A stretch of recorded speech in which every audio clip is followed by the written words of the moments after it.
ღმერთს არ შეუძლია მოსწოს კაცობრიობა. რატომ?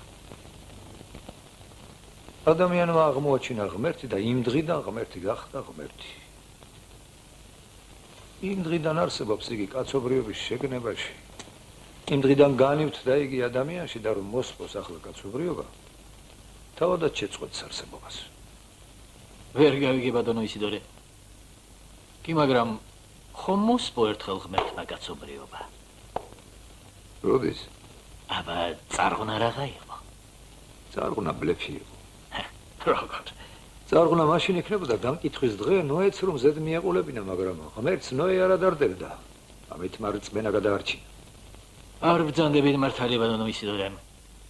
ხომ არსებობდა ღმერთი სამყაროს გაჩენამდე? მერე და ვინ იცოდა ეს?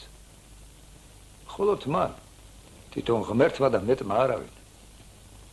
მაგრამ ერთი გამრავლებული ან გაყოფილი ერთზე ერთია. ამიტომ უბრალო არითმეტიკა იყო საჭირო, მიმატება, ჯერ მიმატება და მერე გამრავლება. ღმერთს რა თუნდოდა მხოლოდ თავის თავში არსებობა და თავისადმი დიფირამბების გალობა. იგი კვლავ რაღაცაში უნდა განხორციელებულიყო და გავრცობილიყო, რომ იარსება